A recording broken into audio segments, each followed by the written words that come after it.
बिहार में जोड़ रहा हूँ, इसमें से हजारों लड़के मुखिया सरपंच जीत कर आएंगे, निश्चित जानिए। क्योंकि हम उसको इतना 3 साल में ट्रेन कर देंगे कि हर एक आदमी को 2000 वोट का तो उपाय है ही है। मुखिया जीतने के लिए 1500-2000 वोटें चाहिए। अगर आप 3 साल मेहनत कीजिए सोची समझे रणनीति के तहत, तो कोई वजह नहीं है कि आपको मुखिया का चुनाव नहीं जीत पाएंगे। कोई खर्चा है नहीं, जो खर्चा है वो सब जन सुराज करेगा।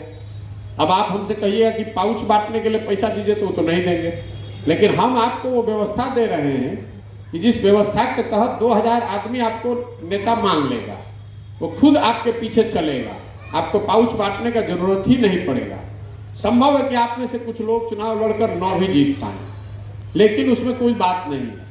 देखिए, जीतना हारना भगवान के हाथ में है, लेकिन आप लड़िए तब जब आपके लड़ने की पूरी तैयारी है, मजबूती से लड़िए। हारने के बाद भी कम से कम गांव में, पंचायत में ये जरूर बात होनी चाहिए, ये आदमी हार गया लेकिन लड़ा बहुत अच्छे से।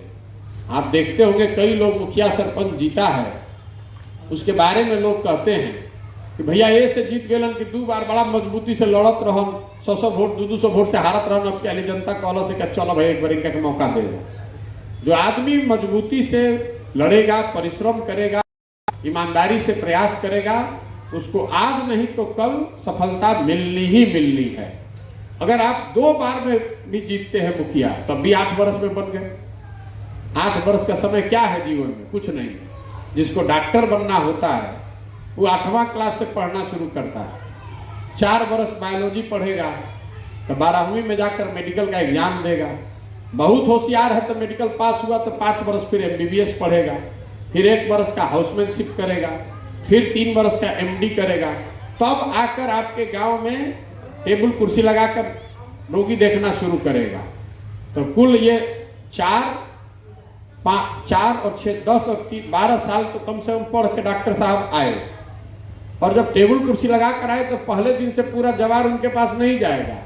2 साल 3 साल 4 साल मेहनत करते हैं, उनके यहाँ भीड़ जुटने लगती है। तो आप कहते हैं कि देखो ये डॉक्टरवा काले से आइल बा, कितना भीड़ लागल बा, पैसा पिटता। अरे भाई, उसने 12 साल 15 साल की तपस्या की है, तब वहां पहुंचा है। और आपको मुखिया बनना है, आपको प्रमुख बनना है, आपको जिला पार्षद बनना है, तो वो एक दिन में नहीं हो सकता है। लेकिन अगर आप 3 वर्ष 4 वर्ष 5 वर्ष प्रयास कीजिएगा तो करीब करीब गारंटी है कि कोई ना कोई चुनाव आपका हम जिता देंगे।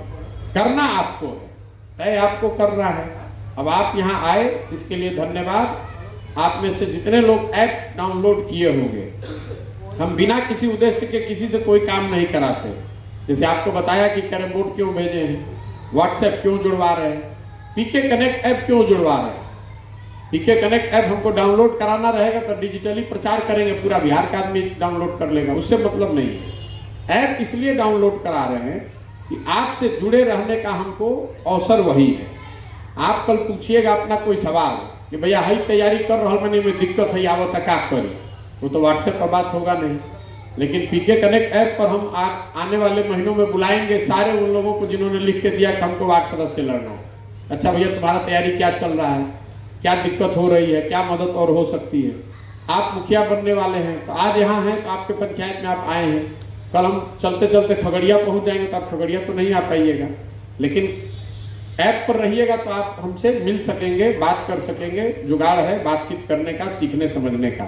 बाद में जब पदयात्रा खत्म हो जाएगी तो जिले में आते रहेंगे तो मुलाकात होगी, या जहाँ रहेंगे वहाँ मुलाकात होगी।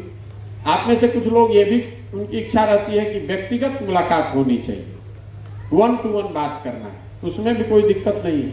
1 to 1 बात जहाँ हम रहेंगे वही ना हो पाएगी। हम ऑफिस में मान लीजिए पटना में बैठते, तो आपको आते आप हमसे मिलने, तो आपको 5 घंटा बस से वहाँ गाड़ी से पहुँचना पड़ता है, फिर आधा घंटा आपको रुकिएगा, 10 मिनट हमसे बात कीजिएगा, फिर 5 घंटा घरे आइएगा। उसके मुकाबले हम अभी आप ही के पंचायत में, आप ही के गाँव में पैदल चल रहे हैं। आपके गांव पंचायत में नहीं चल रहे होंगे तो बगल वाला में चल रहे होंगे। आप वहां आइए, साथ में चलिए, आधा घंटा 1 घंटा 2 घंटा चलिएगा, तो साथ में चलते हुए आपकी जो बात करनी हो बात हो जाएगी। जब हम खुद ही 12 घंटा पैदल चल रहे हैं रोड पर, तो आपसे तो रोड ही पर ना मिलेंगे, जहां रहेंगे वही ना मिलेंगे। लेकिन देखिए, जो लड़के राजनीति करना चाहते हैं, आप दूसरे नेता को कहते हैं कि तो हेलीकॉप्टर से गाड़ी से नीचे नहीं उतरता है, अभी आप नेता बने नहीं, लेकिन 5 लड़का भी ऐसा नहीं होगा जिसको दिन में 20 किलोमीटर चलने का ताकत हो। कोई नहीं चलना चाहता। तो दूसरे पर उंगली उठाना बहुत आसान है। जैसे आप, कुछ लोग कहता है भैया क्लब खोल ले बड़ा, कैरम बोर्ड ले लिए, काम नहीं कर रहे। आपको लगता है कि आप बहुत बड़े होशियार हैं, और हम पीछे हंसते हैं कि भाई तो बहुत सस्ते में पता चल गया कि कितना बड़ा चोर है, इसका औकात कैरम बोर्ड का है। जो आदमी कैरम बोर्ड लेकर भाग रहा है, कल हो गया वो पंचायत का मुखिया बन जाएगा तो पंचायत का ईटा बेच देगा। कल आपको हम भेज रहे हैं सामान बच्चों को क्रिकेट खिलाने के लिए, अगर वो बैट और विकेट आप चोरी करते हैं, रख लेते हैं, प्रतियोगिता होती है, पुरस्कार के तौर पर लड़कों के लिए जूता भेजा गया, जूता आप अपने बांध लीजिएगा, तो हम जान गए कि आप जूता चोर है, आपकी औकात ही इतने की है। तो समाज को सुधारने के नजरिए से जो संसाधन हम लेकर चले हैं, उसमें कोई जूता लेकर भाग जाएगा, बैट लेकर भाग जाएगा, तो हमारा कुछ नहीं बिगड़ेगा। लेकिन यही बात हम घर घर जाकर बता रहे हैं कि समाज को मत कर ही सही लोगों को निकाला जा सकेगा। हमको कैसे पता चलेगा कि आप ठीक है कि नहीं?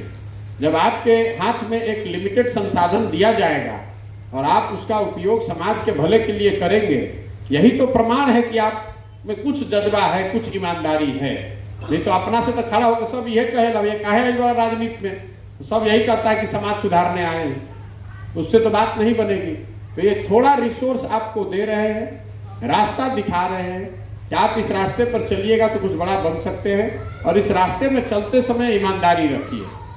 आपको बोला शिक्षक नियुक्त करके 20 बच्चों को पढ़ाइए, अब पता चला कि आप झूठो अपने घर के भाभी भैया चाऊ चाचा ताऊ को रख के 500 रुपये आपके अकाउंट में 1000 रुपये लेने लगिएगा, तो लीजिए, उससे हमको कोई दिक्कत नहीं, आज नहीं तो कल पता चल ही जाएगा।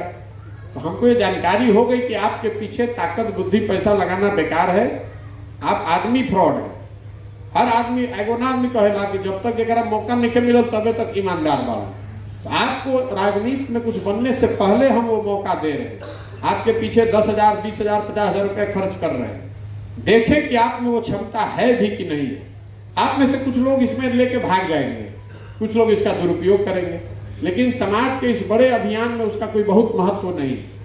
आप लेकर भाग जाइएगा तो हमारे लिए वही ये अच्छी बात है कि हम जान गए कि ये गलत आदमी, पहले ही उसके पीछे दाव लगाने से पहले उसको हटा दिया। एक अंतिम बात, आपके पंचायत में अभी ज्यादातर जगहों पर 2 या 3 क्लब होंगे, ये क्लबों की संख्या आगे बढ़ेगी। एक एक पंचायत में 7 8 10 10 क्लब खुलेंगे। ये क्लब एक दूसरे की ताकत भी है और एक दूसरे का लिए कंपटीशन भी है। जो व्यक्ति भी उसमें ठीक काम करेगा, मान लीजिए कि 10 गो क्लब चल रहा है, 5 क्लब चल रहा है, और 2 लड़कों ने लिखा कि भैया हमको मुखिया बनना है या मुखिया का हमको तैयारी करना है, तो हमारी समझ ये है कि हम दोनों की मदद बराबर करेंगे। दोनों के पास अवसर है, जो अच्छा काम करेगा वही आगे बढ़ जाएगा। हम न किसी एक आदमी को का टांग खींचेंगे, न किसी को आगे बढ़ाएंगे। आगे बढ़ना या पीछे छूटना वो आपकी क्षमता पर है। हमारा प्रयास ये है कि जो भी समाज में सही सोच वाला व्यक्ति है, सही मायनों में मेहनत करके आगे बढ़ना चाहता है, उसको बढ़ाने में हम ईमानदारी से उसकी मदद करें। लेकिन अगर मान लीजिए 5 गो क्लब है और सब में 100 गो लड़का जुड़ा हुआ है और आपके पीछे धनसुराज की ताकत लग गई, तो 500 लड़का आपके पीछे खड़ा हो गया। कल होके बीडीओ साहब का घेराव करना है तो आपके पास 500 लड़का और सब क्लब वाला मिल गया साथ में, चलो आज चला ये बहुत वीडियो परेशान कर रहे थे, 400 आदमी अब धरना बैठ जाइएगा तो तुरंत काम होगा। इसलिए मैंने कहा कि वो कंपटीशन भी है और आपकी ताकत भी है। ये जातीय व्यवस्था नहीं है। कुछ आदमी के भी बुझाता कि पूरी क्लब अम्बेडकर क्लब जात के आधार पर नहीं बनाया गया। ये जो समाज की संरचना है, दलित टोले अलग बने हुए हैं, तो कई बार हम लोगों ने देखा कि जो क्लब अलग खुल रहे हैं उसमें दलित टोलों के बच्चे आ नहीं पा रहे। इसलिए ये व्यवस्था बनाई गई है कि दलित टोलों में भी क्लब रहे, कि उन बच्चों में वो जो झिझक है उसकी वजह से वो छूट न जाए, इसलिए ये बनाया गया है। हर क्लब में हर जाति के हर वर्ग के लोग शामिल हो सकते हैं। ये जाति आधारित व्यवस्था नहीं है। ये बिहार के हर उस युवा को जिसको राजनीति में आकर कुछ अच्छा करना है, बिना एक पैसा लगाए हुए आपको ये अवसर है कि इस प्लेटफॉर्म का उपयोग कीजिए। कितनी उड़ान आप उड़ सकते हैं ये आपकी क्षमता और मेहनत पर आप निर्भर करता है। आप जितना उड़िएगा उतना पीछे से हम मदद आपकी करेंगे। मेरा विश्वास है कि जो एक पूरी क्लब की व्यवस्था बन रही है, इसी में से अब आने वाले 10 साल में आप देखेंगे कि 10, 20, 25, 50 लोग विधायक बनकर विधानसभा में नजर आएंगे। इन्हीं क्लबों के लड़के निकल के आगे कल बिहार की राजनीति को नई दिशा देंगे। आखिर बिहार में नया नेता आएगा कहां से? तमिलनाडु से आएगा? आप जैसे लोगों के बीच से ही लड़के निकलेंगे, जो नीचे धरातल से काम करके उठे होंगे, जो धरना प्रदर्शन गाली गलौज करके नहीं, समाज के लिए कुछ अच्छा करके नीचे से बढ़े हुए होंगे, जो अपने बाबूजी के नाम पर नहीं, अपने क्षमता के आधार पर आगे बढ़े होंगे। यही पूरी व्यवस्था है। अब अभी आप लोग यहाँ आए हैं, इसके लिए धन्यवाद। जरा फोटो सेल्फी लेने के बाद तो 5 मिनट में अभी यहाँ से हम चलेंगे, आप ले लीजिएगा, पानी पीकर आ रहे हैं तो। झंडा यहाँ गांधी जी का रखा हुआ है, जिसको भी लेना है वो आप ले जाइए, लेकिन झंडे का अपमान नहीं होना चाहिए। गांधी जी की उस पर फोटो है, लीजिएगा तब जब ले जाकर इसको ईमानदारी से अपने घर पर या क्लब पर लगाना चाहते हैं। खेलने की वस्तु नहीं है।